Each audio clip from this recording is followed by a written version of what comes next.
No warning. Sorry. Is this you, Jeremy? Okay. No. That's Peter Martin. Is that okay? Yeah. I'll put it Get it out of your way. Can't have that hanging on the front row.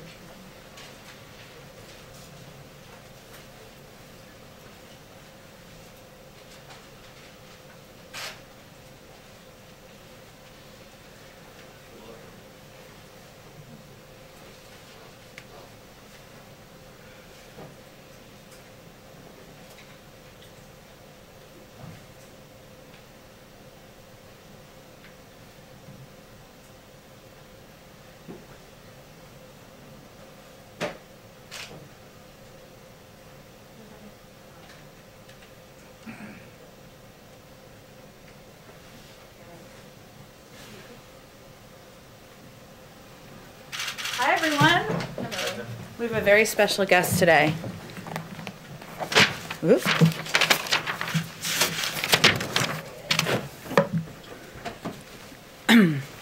Since his inauguration, President Biden has put diplomacy at the center of United States foreign policy, grounding our international engagement in American values, rebuilding our alliances, and re-engaging with international institutions to help strengthen them. Obviously, part of his visit to the State Department is an emphasis on that. But to talk about the president's visit to the State Department today, as well as the executive actions he will sign on re-engaging the world with diplomacy, we're excited to welcome National Security Advisor Jake Sullivan to the briefing room. And he's kind enough to take a few questions. I will be the bad cop as per usual over here. Oh, my mask. Sorry about that.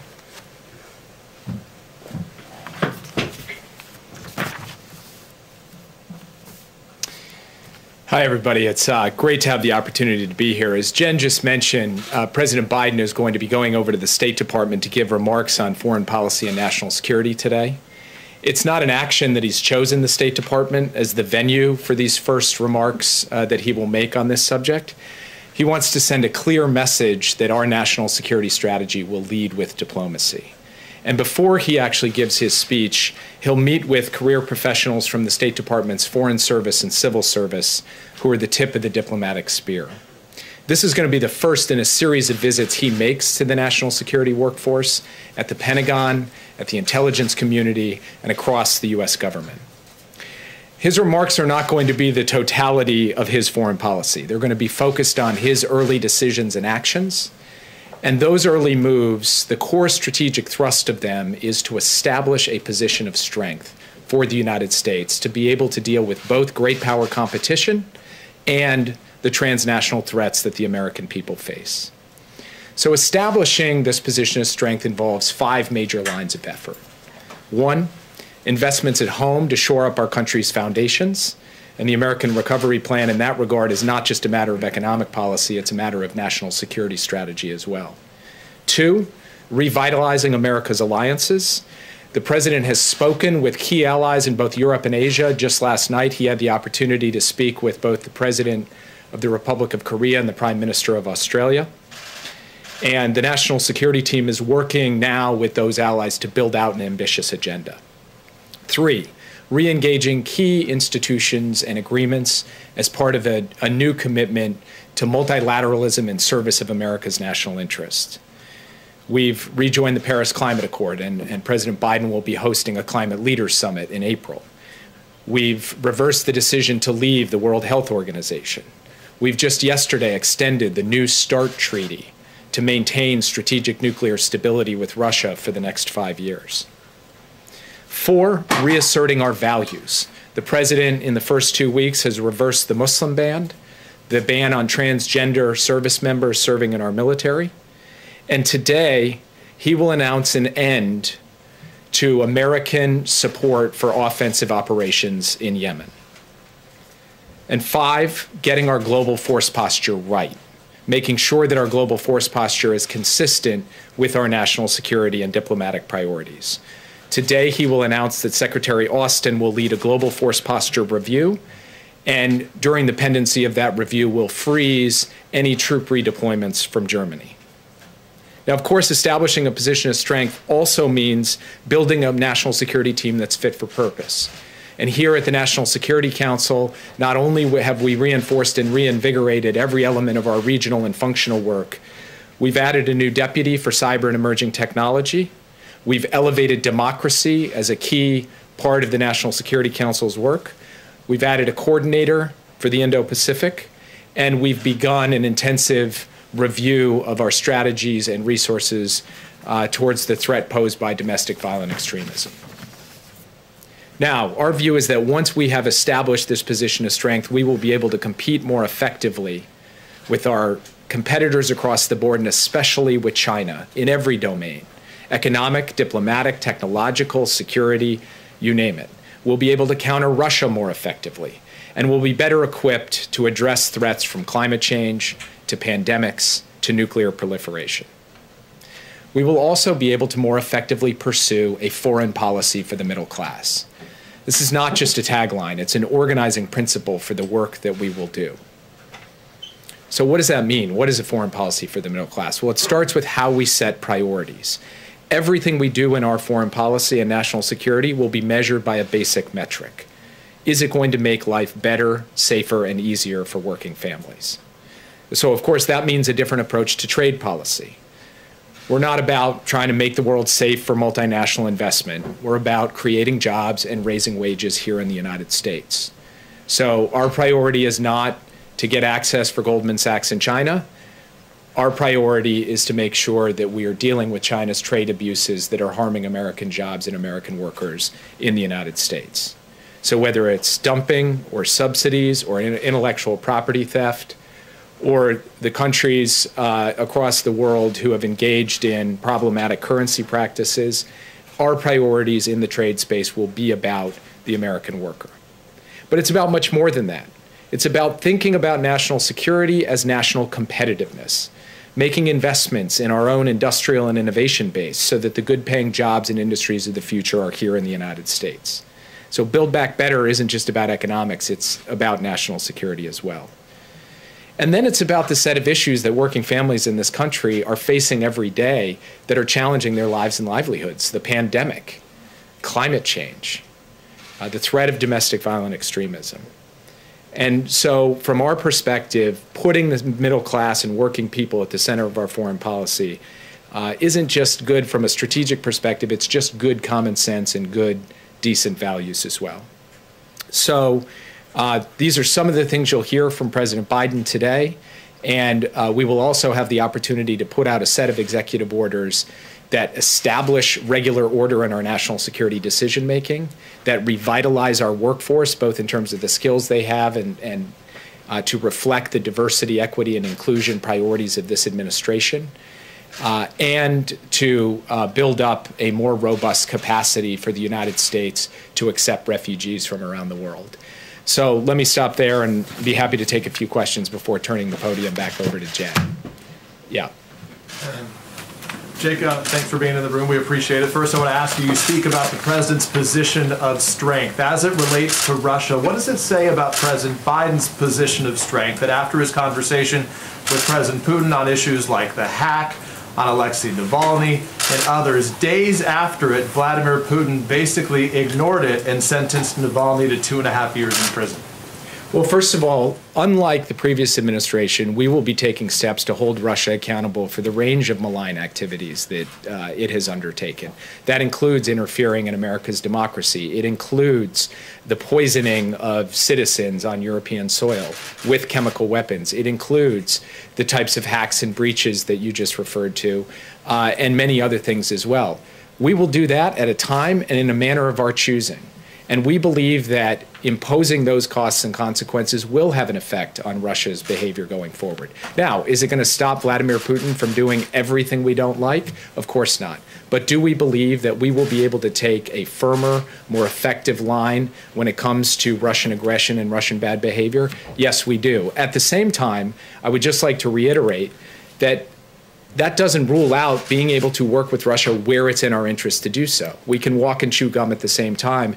And the New START treaty and that extension, keeping a lid on nuclear proliferation, is in fact very much in America's national security interests. With another top-line issue, obviously, on your plate right now as it relates to Kim Jong-un and North Korea. You said that the president spoke now to the president of Korea, of course, not to the head of the DPRK there. Does this White House, does President Biden have any intention to continue the diplomacy as it relates to Kim Jong-un? Will he meet with Kim Jong-un? We are conducting a review of our policy towards North Korea as we speak. President Biden told President Moon last night that that review is underway and that we will consult closely with our allies, particularly the ROK and Japan, in doing that. And I'm not going to get ahead of that review. Yeah. Thanks, Jake. Question on immigration. When the president signed his executive order directing DOJ not to contract with private federal prisons, he did not extend that to DHS and ICE, which houses many undocumented immigrants. So is that something that he plans to do? And if so, why didn't he do it in that executive order? I would refer you to DHS and to Secretary Mayorkas for that. Yeah. Mr. Sullivan, the president campaigned on issuing a presidential memorandum making LGBTQ human rights a priority in U.S. foreign policy within 1 week of his administration. Do you expect that to be rolled into the announcement today? And if so, how will that initiative compare to the initiative on the previous administration led by former Ambassador Burnell? I appreciate you raising the question. I didn't want to steal the president's thunder, but since you asked it directly, he will be announcing a presidential memorandum on protecting the rights of LGBTQ individuals worldwide today. That will be part of his remarks at the State Department, and it reflects his deep commitment to these issues, both here in the United States and everywhere around the world. And the United States will speak out and act on behalf of these rights as we go. Yes. Thank you so much. Just picking up on Peter's question on speaking from a position of strength, I want to talk about sanctions on Myanmar. Does the fact that we have Republican lawmakers who support the claim that the election was stolen, some potentially having ties to extremist groups who stormed the Capitol, does it make the job of the administration's foreign policy team more difficult to punish countries like Myanmar on the grounds of violations of democracy and rule of law? On the one hand, pulling our country together, revitalizing our own democratic foundation, building more unity, as President Biden has talked about, that will be an important part of us operating effectively in the world. But when it comes to Burma specifically, this is an area where there is genuine bipartisan agreement. President Biden in his remarks today will talk about some of the outreach he has done to Republicans on the issue, and we believe we can work with the Congress on a package of sanctions to impose consequences in response to this coup. We will also be working with allies and partners around the world. Yeah. I just wanted to follow up quickly on Burma. The top generals there have already been sanctioned under the Magnitsky Act, and the State Department has said that the administration wants to avoid any action that could, negatively impact the Burmese people. So what options specifically in terms of sanctions is the administration considering, and does it include declaring like a new national emergency via an executive order to impose sanctions on more generals or the military or government as a whole? Without getting too far ahead of ourselves, we are reviewing the possibility of a new executive order, and we are also looking at specific targeted sanctions, both on individuals and on entities controlled by the military that enrich the military. So we believe we have plenty of space to be able to find the types of sanctions targets necessary to sharpen the choice for the Burmese military. Yeah. On Monday, Iran proposed allowing the European Union to negotiate a simultaneous return to the Iran nuclear deal, the idea being, the U.S. drops sanctions in exchange for Iran coming into compliance. Is that proposal at all being considered? We are actively engaged with the European Union right now, particularly the three members of the P5+1, Germany, the UK, and France. We are talking to them at various levels of our government. Those consultations, I think, will produce a unified front when it comes to our strategy towards Iran and towards dealing with diplomacy around the nuclear file, and I just don't want to get ahead of where that's going to end up. You can take one or two more here. Yeah. Hi. Will the president announce that he's naming a new envoy for Yemen when he's at the State Department this afternoon? Yes, he will. You know, as I said in my remarks today, he is going to announce an end to American support for offensive operations in Yemen. That is a promise that he made in the campaign that he will be following through on. But he will go further than that. He will talk about the United States playing a more active and engaged role in the diplomacy to bring an end to the conflict in Yemen, and that will include the naming of a special envoy, which will happen today. Last question, yeah. Jake, could you first, just real quick on Yemen, follow-up, could you first explain a little bit more in detail what an end to American support for offensive operations entails, and does that extend to actions against AQAP in that region, and has President Biden informed the leaders of Saudi Arabia and the UAE already? So it does not extend to actions against AQAP, which are actions that we undertake in service of protecting the homeland and protecting American interests in the region and our allies and partners. It extends to the types of offensive operations that have perpetuated a civil war in Yemen that has led to a humanitarian crisis. The types of examples of that include 2 arms sales of precision-guided munitions that the president has halted that were moving forward at the end of the last administration. We have spoken with both senior officials in the UAE and senior officials in Saudi Arabia. We have consulted with them. We are pursuing a policy of no surprises when it comes to these types of actions, so they understand that this is happening and they understand our reasoning and rationale for it. And just more broadly, a more thematic question. You guys have announced that you're reviewing a number of malign actions carried out by other countries, whether it's Russia or China or other countries. Does President Biden feel a responsibility to impose consequences for actions undertaken by other countries in the last several years where President Trump gave those countries a pass? And if so, how far back does that extend?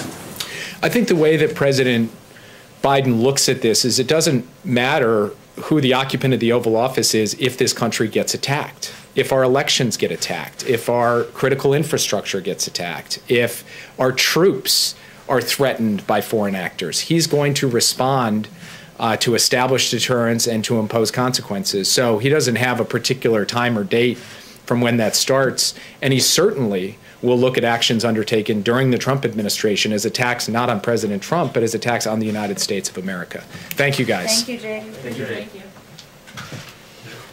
you. Okay, just a couple of other things I just wanted to go through.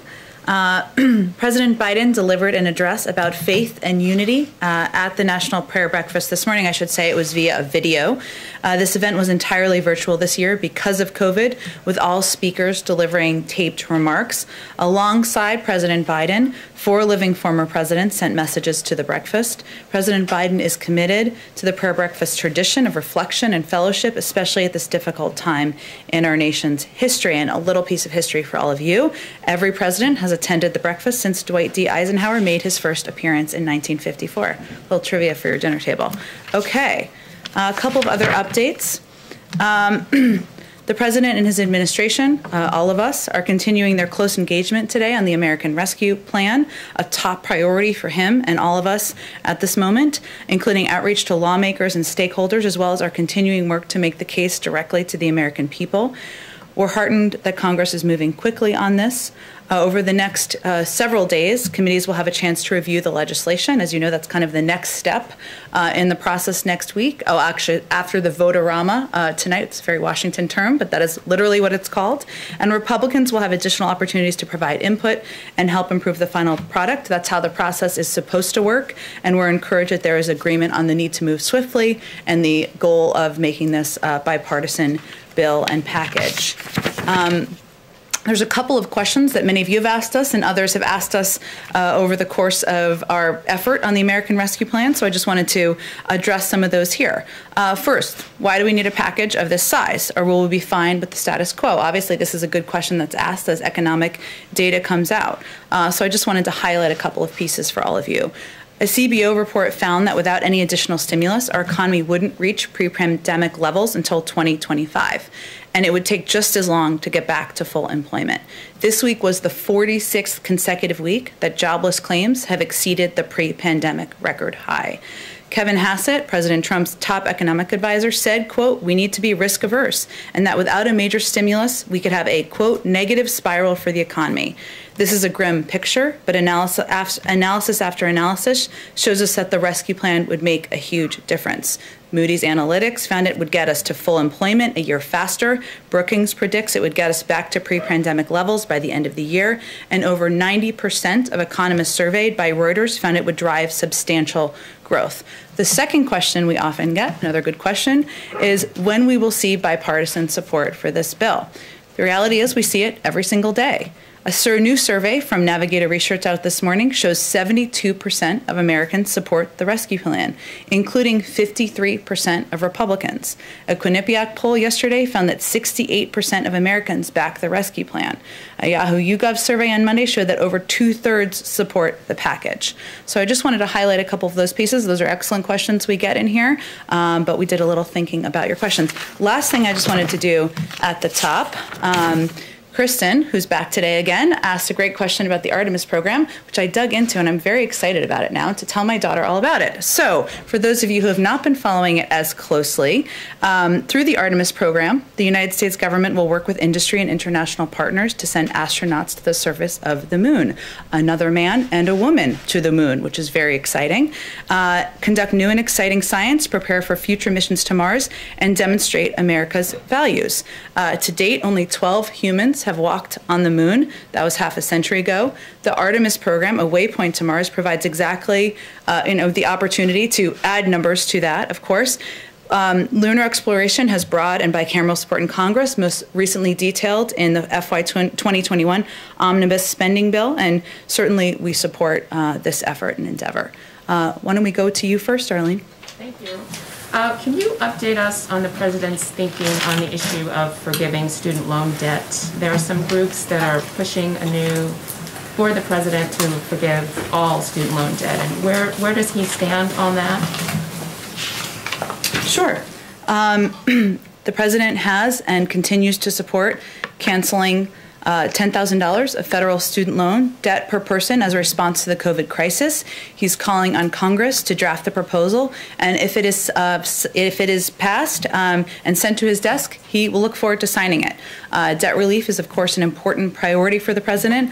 On day one, the first day of his administration, he directed the Department of Education to extend the existing pause on student loan payments and interest for millions of Americans with federal student loans. That was a step he took through executive action, but he certainly supports efforts by members in Congress to take additional steps, and he would look forward to signing it.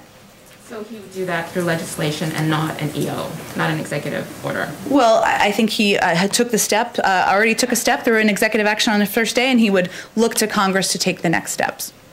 Second question, there's been some discrepancies in the numbers of these FEMA-supported vaccination centers that the president wanted created.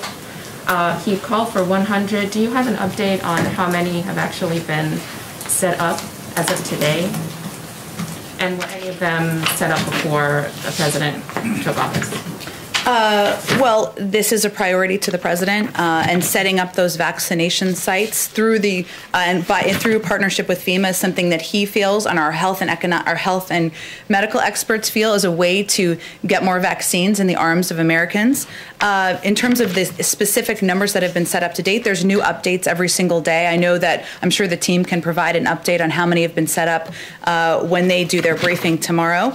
I will say that there were some really interesting updates that I received this morning about efforts to set up large-scale sites in Texas. Obviously, there's some that are being set up in California.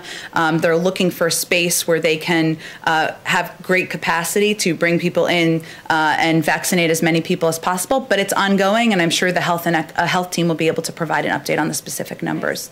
Go ahead. Thank you. I just wanted to ask if President Biden will sign the refugee executive order today, and then a follow-up on that. The president is certainly committed to looking for ways to ensure more refugees are welcomed into the United States. It's a priority to him personally, but I don't expect him to sign a specific executive order today. Do you expect him to announce his intent to raise the cap for the fiscal year for refugees to like a prorated annual 125,000, which would be around, I guess, 80,000 for the year? I think New York Times reported that. I expect him to talk about his commitment to refugees, but I'm not going to get ahead of any other specific announcements he'll make in the speech.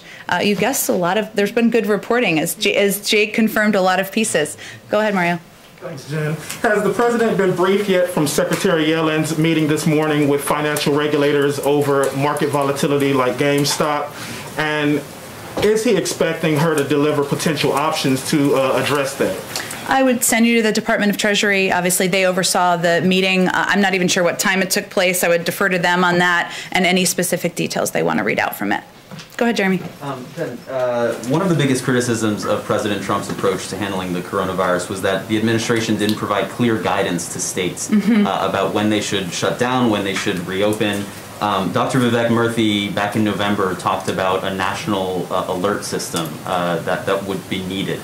Is that something that the administration is planning to implement, some kind of color-coded system to tell states, when, by which criteria they should reopen or shut down? Is that something you guys are considering or planning to implement? I'm happy to talk to our health team, and you'll have another briefing with them tomorrow. Obviously, a number of options are under consideration to both make sure Americans are safer and that we're doing everything necessary to communicate with them accurately, how to keep themselves and their families safe, but also how to better communicate with governors and mayors. Some of that is reopening the line of communication, which was somewhat shut at times, according to governors, during the last administration, and ensuring, which is one of the things that governors have requested, they have a better heads up on how many vaccines they will have access to so they can do better planning. Also working with them and tapping into FEMA, a question that came up earlier, utilizing their resources to be able to kind of mass vaccinate people in larger locations. So those are a lot of the ways that we're implementing it to date. There are a range of options on the table, but I don't have any updates on an alert system. For a national alert system. I don't have any update on it, but again, you'll have an opportunity to talk to our health team tomorrow, and that's a good question to ask them. Secondly, American Airlines and United Airlines are planning to furlough about 27,000 employees by the end of next month as their federal payroll aid runs out. Does President Biden support giving those airlines more financial aid, and does he support including that in this coronavirus relief package? I think the president's priorities are already in the package, and they are focused on ensuring there's funding to get vaccines in the arms of Americans, funding to reopen schools, ensuring that the 1 in 7 Americans families who can't put food on the table is worried about that, is able to do that. As you know, there's a process that will be ongoing on Capitol Hill over the course of the next days and through the course of next week, where there will be amendments put forward to work on committees, but I think the priorities of the president are already in the bill. And just a foreign policy question. Avril Haines made clear that she would absolutely comply with the law requiring the intelligence community to provide Congress with a declassified report on who was responsible for the death of the journalist Jamal Khashoggi. When can we expect to see that? And is President Biden considering sanctioning Saudi Arabia for that murder of Jamal Khashoggi? Well, as you noted, that review would come out of the intelligence community, and it will be released on the timeline of when it's completed, and we certainly would never take a step to expedite or change the timeline that works best for them. And then, as Jake also noted, there's an ongoing review of a range of our foreign policy, our national security policies, certainly including in terms of our relationship with Saudi Arabia, but I don't have anything to preview for you at this point in time. Go ahead, Peter. Jen, as it relates to COVID relief, you said the president wants to take care of people that need the help the most. Obviously, a lot of Americans right now say that they need help. So how do you determine who needs help and who doesn't? Where do you draw that line?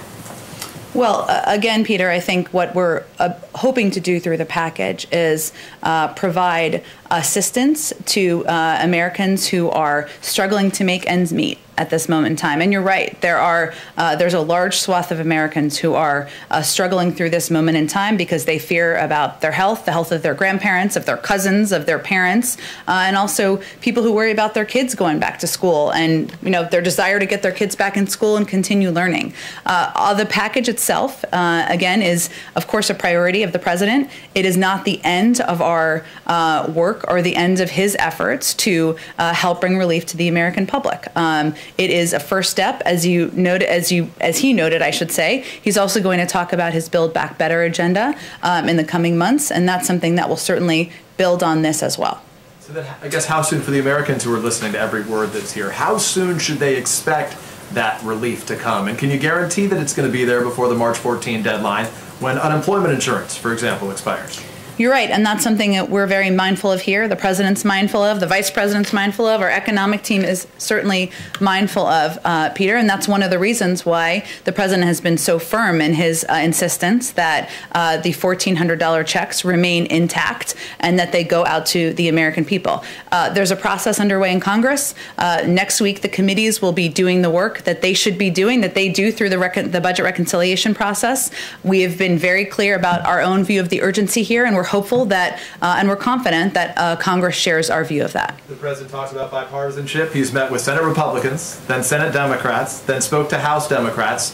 When is he going to meet with or speak to House Republicans?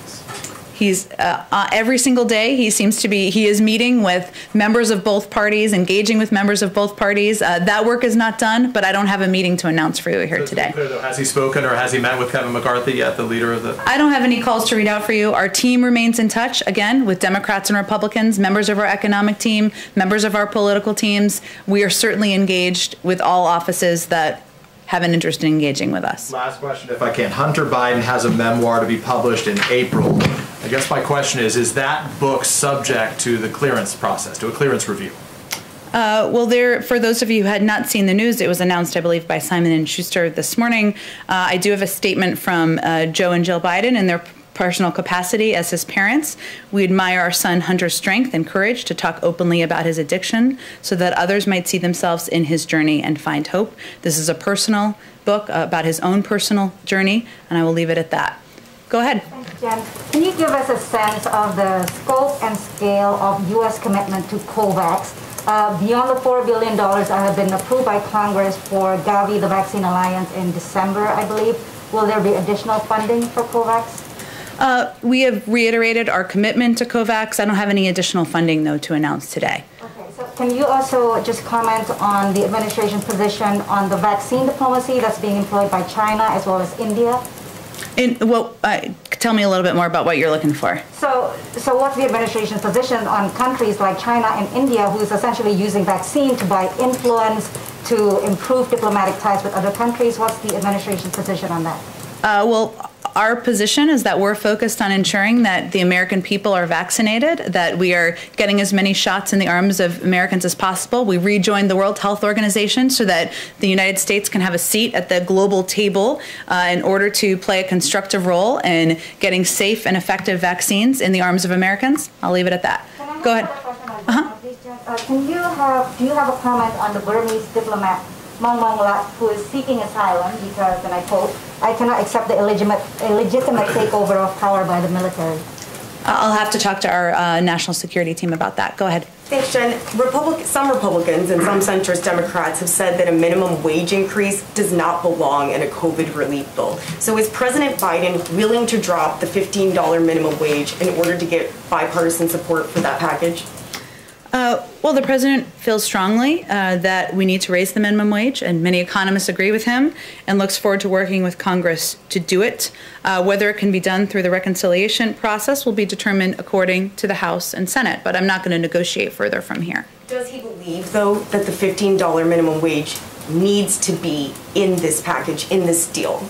I heard your question. I think what I'm saying is he's committed to raising the minimum wage. He thinks it's an important step for American workers and for American families. There's obviously a process that's ongoing, the reconciliation process, that will make some determinations about what can and cannot be in the bill based on rules. If I could follow up really quickly Go ahead. The question about DHS before. My question is about whether or not President Biden believes or plans to in any way make sure that detention centers for undocumented immigrants, that those are no longer contracted with private companies. It's not a question about DHS. It's a question about what President Biden's beliefs are and what he plans to do. Well, I think what the president did was sign an executive order to put the power in the hands of the Department of Homeland Security and Secretary Mayorkas to conduct a review and determine what the path forward is. He has spoken about his concern about these facilities in the past. That remains the case, but it is under the purview of the Department of Homeland Security to make recommendations to the President of the United States. So that was what Jake was conveying. Well, he had used the previous executive order, though, to direct the Department of Justice not to renew contracts anymore with private prisons. So what I'm asking is why he did not also direct the Department of Homeland Security to do the same. There's a new secretary of the Department of Homeland Security. Hopefully he'll come to this briefing room and talk more about these very important issues, but we're not going to get ahead of his decision-making process. The president himself has personally spoken about this issue, as you've noted and others have noted, but we'll have more, we'll defer to the Secretary of Homeland Security for more specifics about the path forward. Go ahead, Kristen. Thank you, Jen, and thank you for getting back to me about Artemis. I know the folks at NASA appreciate it as well. Absolutely. Yesterday, the head of the CDC, as you know, said that it was safe to reopen schools without vaccinating teachers. You said that the White House was still waiting for the official guidance before making a final determination. Why isn't what the director of the CDC says, why isn't that enough? Well, first, the director of the CDC also has said they haven't issued their final guidance, and we, of course, wait for that process to complete and see its way through. As she would say as well, I believe she did an interview last night where she spoke to this issue again.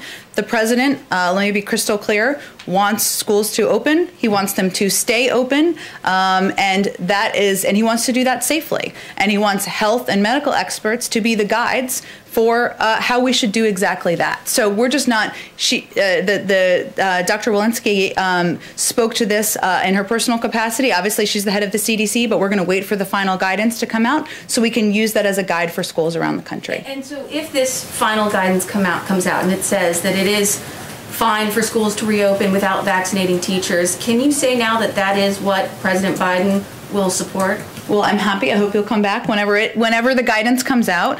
The president has prioritized, believes it should be a priority for teachers to be vaccinated.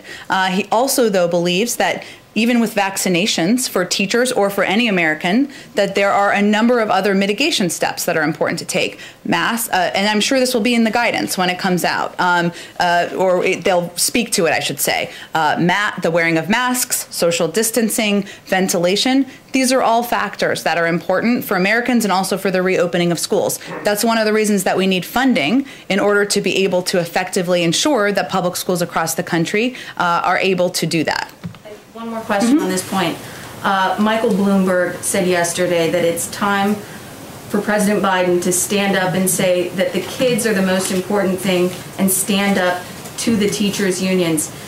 If it comes down to a binary choice, and there's no indication that the teachers' union in Chicago or San Francisco are willing to budge at this point, if it comes down to a binary choice, who would the president choose, the kids or the teachers? I think that's a little bit unfair how you pose that question, but I will say the president believes schools should be open. Teachers want schools to be open. Families want schools to be open, but we want to do it safely. And I'm not sure that any parent in this country would disagree with wanting their kids to go to school in a safe environment where there's ventilation, where proper precautions are taken, whether it's masks or social distancing, and that's his priority. But there should be no confusion. The President of the United States wants schools to open. He wants them to stay open, and that is key too. He doesn't want them to be open for a month. That's disruptive for teachers, for students, for families. So he wants the proper steps to be taken so that they can reopen and stay open. Go ahead. One quick one on China. A State Department spokesman said on Wednesday that the United States was deeply disturbed by reports of systematic rape and sexual abuse against women in internment camps for ethnic Uyghurs and other Muslims in China's Xinjiang region, and that there must be serious consequences for atrocities committed there. And I wondered if you could say anything about what serious consequences are currently under consideration. I don't think I can get ahead of the president or, frankly, the Secretary of State. We certainly, of course, agree with that, those comments and statements from the State Department, but I don't have anything to preview for you in terms of specific actions. Go ahead. Has the president used the Defense Production Act to boost production of vaccines or vaccine equipment? And if not yet, why not? So we talked about this a little bit yesterday, but I know it's a popular and good question. So DPA ratings, which you're probably familiar with, but everybody may not be, which kind of gives an assessment of what stock and supply is available, is something that we use as a guide, and they're in place to give us a sense of relevant items available. The president invoked the Defense Production Act because he wanted to have the capacity, or wanted his team to have the capacity to address shortfalls when needed, and we are constantly monitoring that. So all options are on the table in terms of how we would use the Defense Production Act and what we would use it to help produce in terms of relevant equipment or resources. I expect we'll have more of an update, maybe even as soon as tomorrow, on how specifically we're planning to use it. So, I mean, obviously you're tracking where the shortfalls are. You have not seen the need to formally push forward with it yet at this point. Well, I think I would say that, one, there are ongoing conversations with companies and manufacturers about capacity and what steps could be taken. And as I mentioned, the ratings, because we assess when there are needs, right? When we assess when there are needs to produce syringes or masks or things along those lines, and then we can act very quickly. But again, there's a briefing from our COVID team tomorrow, and hopefully they'll have more to say on exactly this topic. Go ahead in the back. Hi, Jen. Thanks. I just wanted to clarify some questions on energy sector. Sure. In light of the cancellation of the Keystone Pipeline, just wondering what the fate are of other proposed projects, including if the president supports Governor Whitmer's calls to scrap a pipeline that cuts through Michigan, powers up the Great Lakes and into Ontario. Does he support her calls to cancel that? I have not talked to our climate team about specifically that pipeline. Of course, I think we've noted that a number are under review, but I will see if there's an update on that particular pipeline. Trump also approved permits that would carry oil from the Canadian territories into Alaska. Is that under review, or? I think, again, all of these pipelines are part of what our climate team is looking at and assessing. I haven't seen another update from them on an additional step, but I will see if there are any updates to report back to them. Finally, on his call with the President, Canadian Prime Minister Justin Trudeau requested Canada be exempt from Buy America provisions. Has the President made a decision on whether Canada would be exempted? I don't think we have any update on that particular question. Go ahead. Jen, today's Brett Cooler. I'm going to ask a question for on behalf of myself and on behalf of my colleague who can't be here because of COVID restrictions. Clearly, on LGBTQ issues, the president is ready to make good on his promises. Over the course of the campaign, with the 2 executive orders he signed in the first days of office relating to non-discrimination and the transgender military ban, and just moments ago we had Jake Sullivan say the president's going to sign a memorandum for LGBTQ human rights worldwide. However, the cornerstone of the president's promise to the LGBTQ community was the Equality Act, which would be legislation to expand the prohibition on anti-LGBTQ discrimination. The president said he would sign that legislation within 100 days in office. Does he stand by that? He stands by it. I would say that there's some actions that need to be taken by Congress, of course, as you know, and we're only on day, what are we on now, 15? Okay, so 16, 17? All right, right around there. So we have 85 days to go. Well, why don't we have the president himself speak out on this legislation? I think the president has been out speaking out about a range of issues he's committed to, including many on LGBTQ rights over the course of the last 2 weeks of his presidency, and he will continue to be, but I don't have any scheduling updates for you at this point in time. And now for my colleague. Sure. Texas is expected to cut Planned Parenthood out of its Medicaid program imminently after a federal appeals court ruled it could do so. Is the Biden administration planning to step in and take action, as was done under the Obama administration, to prevent states from cutting Planned Parenthood and other abortion providers from Medicaid programs? Well, the president's views are clear and consistent on this issue. Just last week, in an executive order, he reissued guidance specifying that states cannot refuse Medicaid funding for Planned Parenthood and other providers. HHS would certainly have more specific details, but they have stated they're committed to protecting and strengthening the Medicaid program, as is the president, consistent with the executive order we released last week.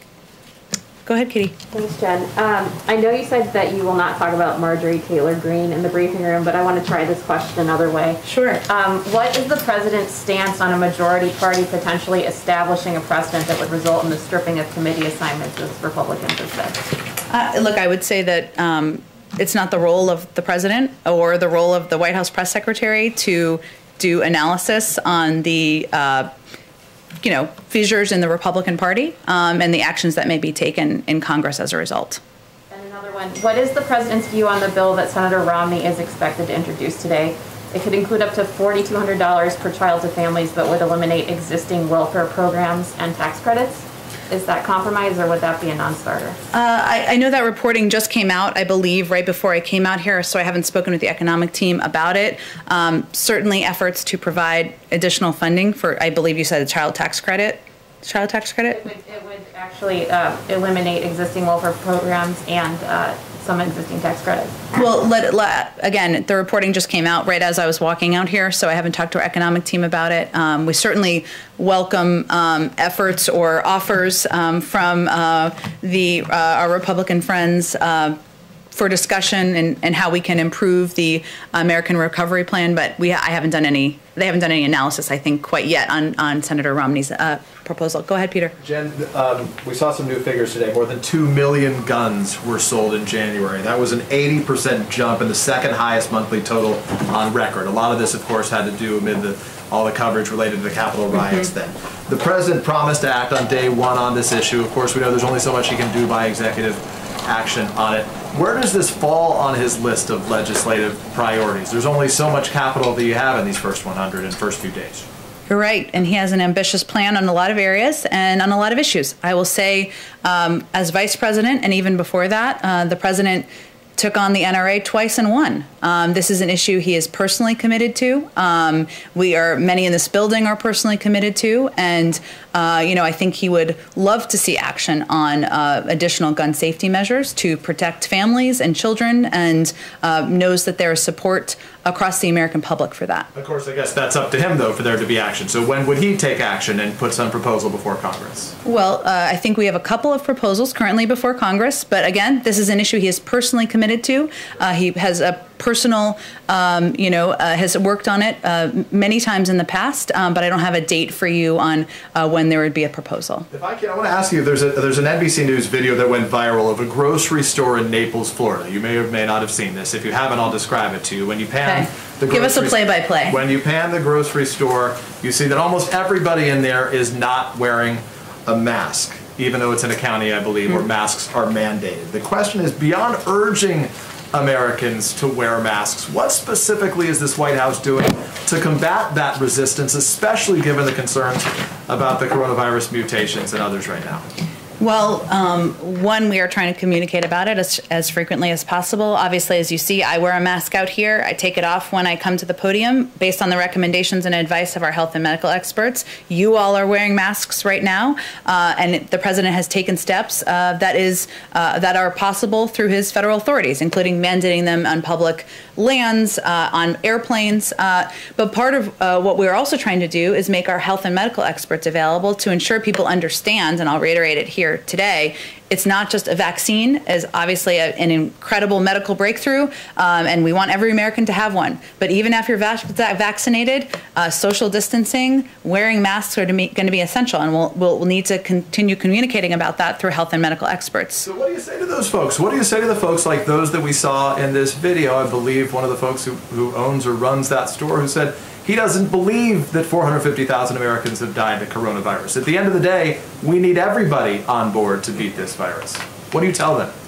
We try to fight the misinformation with facts, Peter, and fight it with health and medical experts, including at a national level, at a local level, to convey to people that wearing a mask is something that not only can save the lives of their neighbors, but of their family members. It's quite, and it's steps they're taking to protect themselves. I mean, we know statistically, or from our health experts, I should say, that if Americans wore masks for 100 days, 50,000 lives would be saved. We know it's not going to be overnight, but we're going to continue to communicate about it in a non-political way, in a factual way, so that Americans can take steps to save themselves. Where does the White House proposal of sending a mask to every American stand, and how much would that cost if you followed through? Well, there are a range of options on the table to help protect more Americans from the coronavirus and encourage people to mask up. And as I said, that's vital to us because it's not just about the vaccine. It's also about social distancing, ventilation, and certainly wearing masks. But no decision has been made to do that. So I don't have a cost assessment. Obviously, it would depend on how many people would be sent a mask. Thank you, Jen. Thank you, everyone.